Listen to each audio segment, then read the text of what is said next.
Ya saben, reitero, me encanta reiterar a mí que todos los días a partir de las 7:30 de la mañana, todos los santos días de lunes a viernes, me pueden escuchar, no me pueden ver, pero me pueden escuchar en la 10 Capital Radio, haciendo una radio cercana, entretenida, divertida, formativa y sobre todo informativa. O sea que conecten la radio, que se oye en toda Canarias, y si están fuera de Canarias, la 10.es a través de internet. Bueno, vamos a hablar de un tema peliagudo, complicado, complejo. Yo tuve la oportunidad de estar hace un par de días en el centro del cual vamos a hablar ahora, que es la Fundación Neotrópico,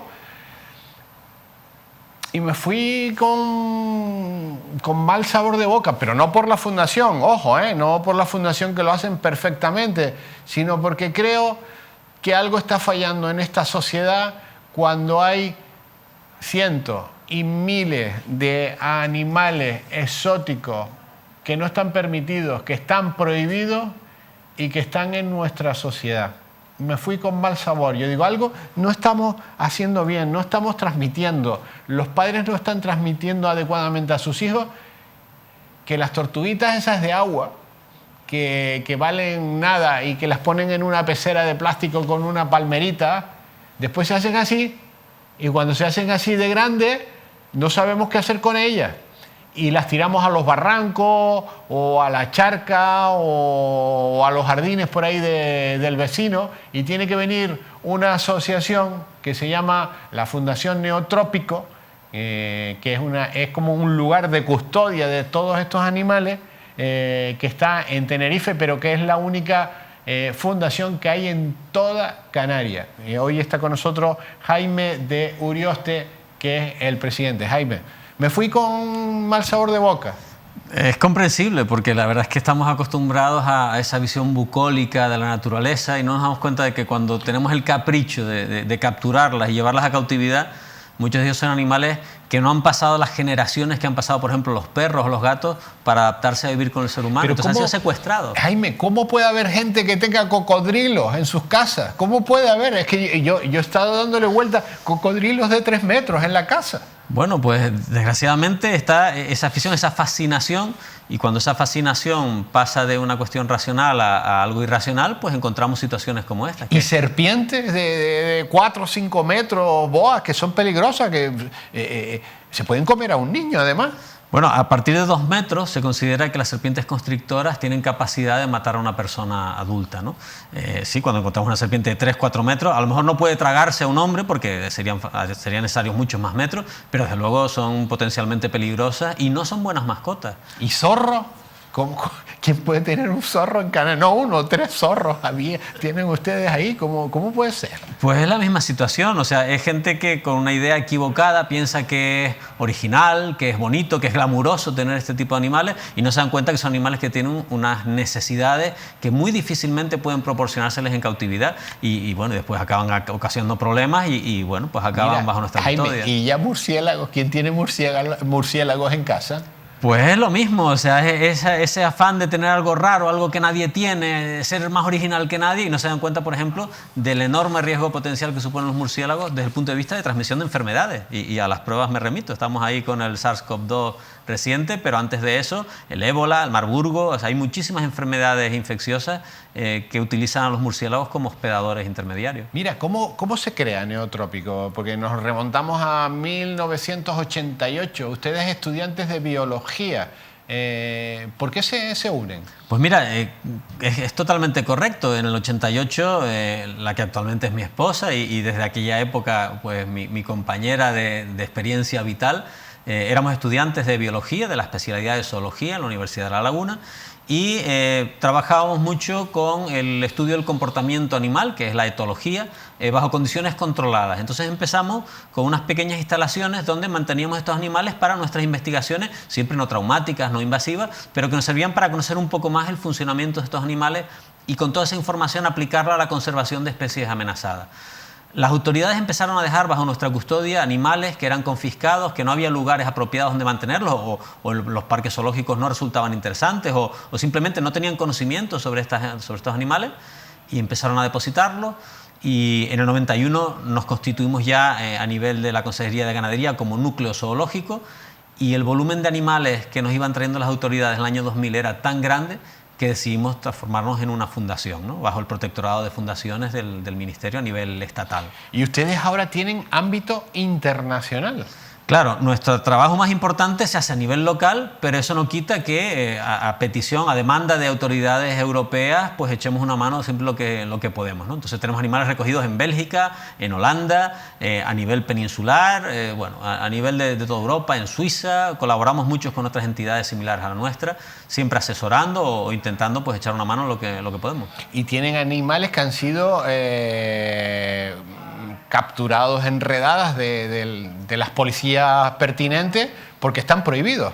Claro, hay veces que la policía interviene a lo mejor con un tema de un tráfico de estupefacientes o un tráfico de anabolizantes, por ejemplo, y se encuentran pues que esas mismas redes que importan sustancias ilegales aprovechan las vías para atraer de ese tipo de animales, ¿no? Entonces, pues sí, en ocasiones, a petición otra vez de las autoridades, pues sea Ministerio, sea SEPRONA, la Guardia Civil, Cuerpo General de la Policía Canaria, Policía Nacional, pues intervenimos y nos hacemos cargo de esos animales, pues porque la persona que los tenía los mantenía de forma ilegal o porque pasa a estar bajo custodia judicial y entonces pues hay que hacerse cargo de ellos. Y después la gran mayoría de esos animales están maltratados. Muchos de ellos llegan en condiciones muy, muy malas, con deformaciones por malas condiciones de cautividad, con enfermedades crónicas por culpa de esas malas condiciones a lo largo del tiempo. Y bueno, ahí está nuestro servicio veterinario para intentar paliarlo y volver a ponerlos otra vez en condiciones, ¿no? De hecho, una de las cosas que hacemos muchas veces es volver a intentar ponerlos con ejemplares de su misma especie, para volver a enseñarles que ellos son monos o que son loros o que son lagartos, pero que no son seres humanos y que con quien tienen que relacionarse realmente es con otros ejemplares de su misma especie. ¿Cuál es el animal más curioso que tienes? Que tú dices, ¿cómo puede estar aquí? No resulta fácil decir, porque es tal el volumen diario de animales que van llegando y a lo largo de los años se van acumulando, pero hemos recogido armadillos, perezosos, zorros, ciervos, pumas, cocodrilos, serpientes, tarántulas, escorpiones, mapaches. No sabría decirte cuál es el más raro, ¿no? Es verdad que hay algunos que son mucho más frecuentes, como por ejemplo las iguanas, las tortugas de agua o determinado tipo de pitones, estadísticamente son muy frecuentes, o las cotorras de Kramer, por ejemplo, ¿no? Pero siempre te llevas alguna sorpresa. Aquello es como un geriátrico, ¿no? Pues sí, o sea, los animales una vez que llegan pasan una cuarentena. Importante lo de la cuarentena, porque me enseñaste una cámara que tienes, que me lo explicaste de maravilla, pero lo tienes que explicar tú, porque es complicadísimo una cámara de esta de última generación para las cuarentenas de los animales y sobre todo ahora más. Mira ahora con lo que está pasando con los monos. Sí, correcto. O sea, tenemos la única cuarentena de bioseguridad de nivel 3 de todo el archipiélago y a nivel nacional hay otras 4 o 5 en todo el territorio nacional. Entonces, en este tipo de cuarentena se permite contener enfermedades incluso infecciosas, mortales, para las que existe tratamiento, ¿no? Casi podríamos funcionar como una de nivel 4, pero esto nos permite asegurar que esos animales que son intervenidos en muelles, en aeropuertos, esos animales que no han llegado después de haber pasado unos trámites zoosanitarios regulados para saber que están en buenas condiciones, los podemos confinar ahí, hacer todas las pruebas necesarias, si hay alguna enfermedad tratarla y una vez que están en condiciones entonces sacarlos de la cuarentena y ya pasarlos a recintos exterior. Lo que se puede volver al medio natural porque sabemos el origen, porque son especies amenazadas o porque los países de destino tienen buenas condiciones para volver a reintroducirlos, eso se devuelve a países de origen. Lo que no, intentamos reubicarlo en instituciones zoológicas, pero siempre que hayan sido inspeccionadas previamente por nuestro personal, porque no todos los zoológicos tienen buenas condiciones. Entonces, hasta que no estamos seguros de que van a estar bien cuidados, no se hace el traslado, otra vez siempre en colaboración con las autoridades competentes o con los juzgados que tengan el caso bajo su custodia. Porque esos animales, ¿de quién son? ¿Son del Estado? Nosotros somos un poco, pues siempre ponemos el símil de que somos como el depósito de la grúa municipal, o sea, los animales no pertenecen a la Fundación Neotrópico, son animales que han sido intervenidos y pertenecen al Estado.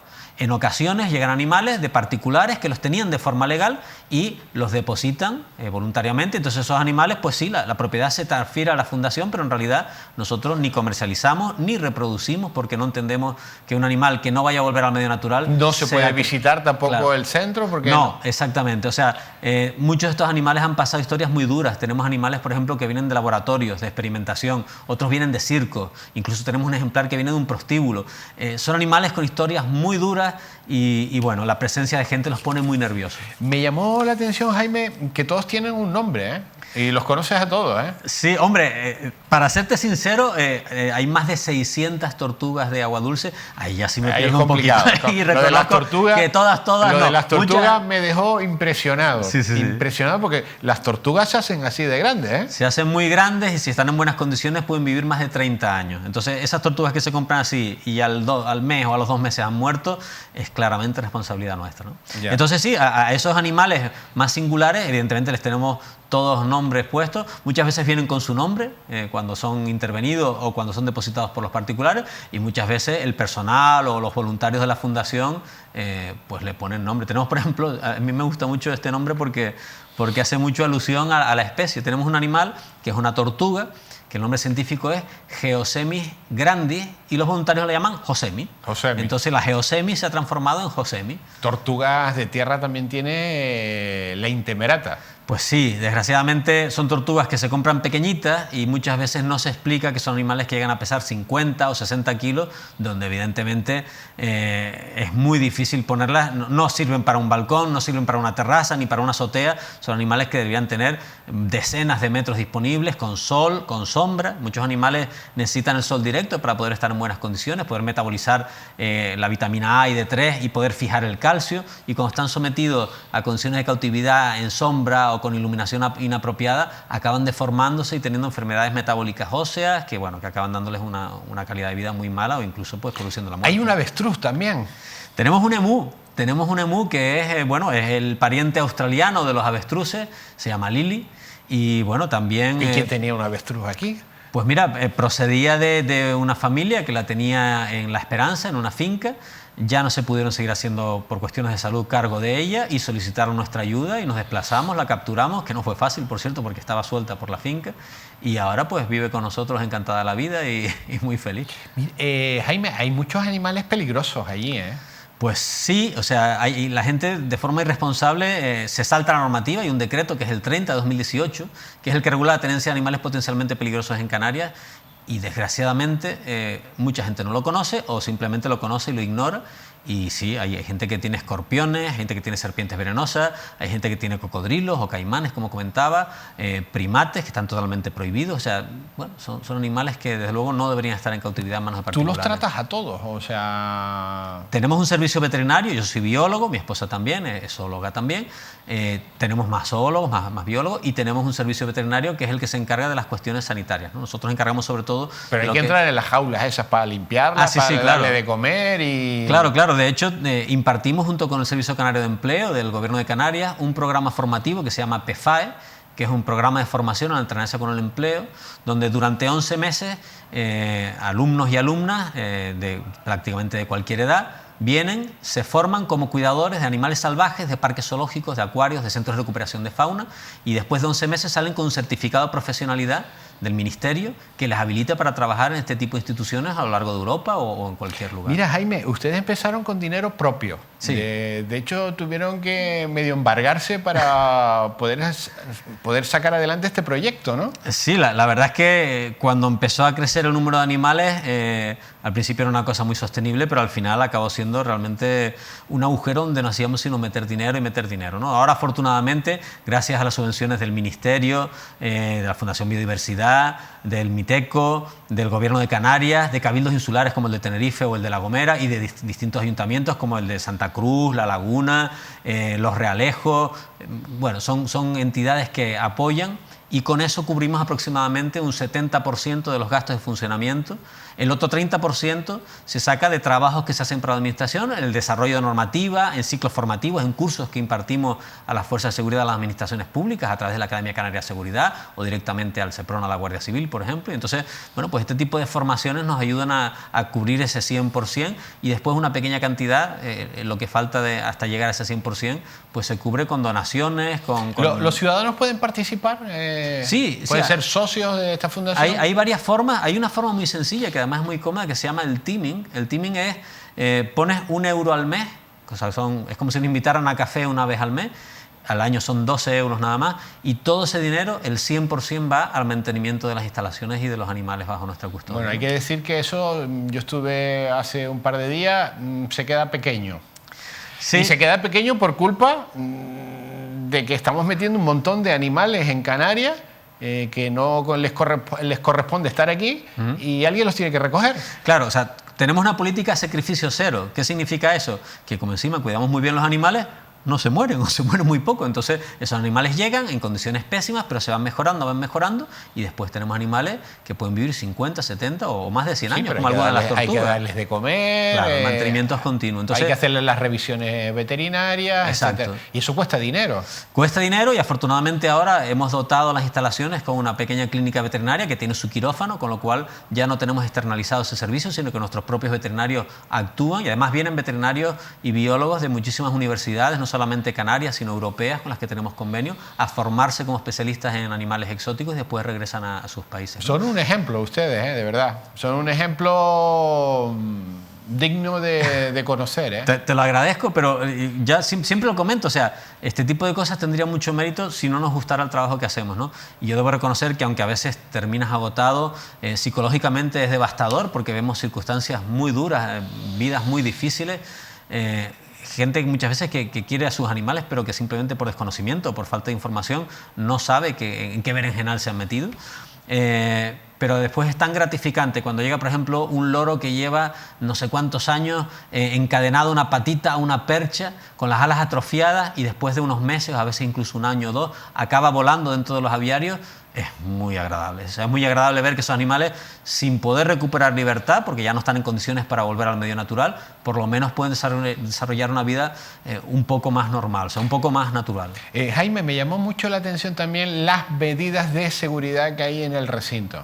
Medidas de seguridad, de alta seguridad. Sí, extremamos muchísimo porque al fin y al cabo trabajamos con algunas especies que son potencialmente peligrosas o algunas son especies exóticas invasoras. Entonces tenemos que garantizar que esos animales bajo ninguna circunstancia pueden escaparse de las instalaciones y puedan llegar al medio natural. Entonces, aparte de las medidas de esterilización de animales para evitar que puedan reproducirse, tenemos dobles y triples barreras de seguridad para que si los animales se fugan de su recinto, acaben en pasillos de seguridad que impiden la salida al exterior. Vigilancia por todos los lados allí. Vigilancia, cámaras de seguridad, perros, personal continuamente en las instalaciones y después lo comentamos siempre un poco como a nivel curioso, pero es verdad que por la ubicación de las instalaciones hay edificios en la cercanía que salen a tomar su café o lo que sea, su terraza y están pendientes de los animales, incluso a veces nos llaman, mira, hay una tortuga que se ha dado la vuelta en tal recinto, entonces vamos rápidamente y le damos la vuelta a la tortuga porque se ha girado, o mira, hay un animal que está haciendo cosas raras y eso lo agradecemos un montón porque al fin y al cabo, pues es como quien dice, la vieja del visillo nos sirve un montón para seguir con la vigilancia. Se queda pequeño y el Ayuntamiento de Santa Cruz les ha cedido un terreno para ampliar el recinto, ¿no? Sí, en estos momentos ocupamos aproximadamente unos 4.200 metros cuadrados y eso incluye una cancha deportiva que sigue siendo de uso gratuito. Cualquier persona con su DNI puede acercarse por allí, enseña su DNI y puede utilizar gratuitamente la cancha deportiva. De esa cancha hacia abajo hay unos 12.000 metros cuadrados que el Ayuntamiento de Santa Cruz está en proceso de ceder a la Fundación para ampliar instalaciones. Y bueno, la idea es que convertirlo también en una zona productiva con muchos frutales para que de esa forma parte de la fruta que se produzca en las instalaciones nos ahorre el tener que comprarla para alimentar todos esos animales. Jaime, el único ayuntamiento que ha sido sensible porque ha dado los terrenos, ha puesto las instalaciones, es el Ayuntamiento de Santa Cruz, cuando esto es un problema de toda Canarias, ¿no? Claro, podemos decir que probablemente los más sensibles sean los ayuntamientos que se han acercado a nosotros para colaborar, y evidentemente Santa Cruz, La Laguna, lo que es zona metropolitana, se han volcado con nosotros, mucho más Santa Cruz porque estamos precisamente en el municipio, pero hay que reconocer que hay otros ayuntamientos como el de Los Ralejos o otros ayuntamientos de la isla, en Güímar también, en Candelaria, donde pues la verdad es que tenemos un servicio de 24 horas de emergencias para fauna exótica, y recibimos llamadas de cualquier punto de la isla, ¿no? Cuando son llamadas externas, nos llaman desde Suiza, desde Baleares, porque también en ese servicio identificamos especies exóticas para que esas fuerzas de seguridad, cuando llegan a una intervención, sepan si están tratando con un animal potencialmente peligroso, o si está protegido, o si es un exótico invasor, ¿no? Entonces, hoy en día todos los teléfonos tienen unas máquinas fotográficas fantásticas, así que nos envían fotos por WhatsApp, identificamos, y de esa forma ellos saben qué protocolo seguir y cómo actuar en aquellos lugares a los que nosotros no podemos llegar directamente, pues, por imposibilidad logística. Has comentado que ustedes forman a los cuerpos de seguridad. Sí, correcto, porque muchas veces, cuando es por ejemplo en la isla de Tenerife, los primeros que llegan son ellos, ¿no? Nosotros tenemos un plazo de intervención con un tiempo medio de unos 45 minutos. A ver, si es en zona metropolitana hablamos de 10-15 minutos, pero si es en otra punta de la isla, pues a veces tardamos un poquito más, ¿no? Y en esas ocasiones quien primero llega son las fuerzas de seguridad de las administraciones públicas. Y tienen que saber qué hacer, ¿no? Porque si se encuentran un cocodrilo ahí en un apartamento... Claro, por lo menos saber cómo contenerlo, cómo interactuar o no interactuar con ellos para, con medidas de seguridad, evitar que haya riesgos para la población, y sobre todo, pues cuando son animales que están libres, mantenerlos vigilados hasta que podemos llegar a intentar capturarlos.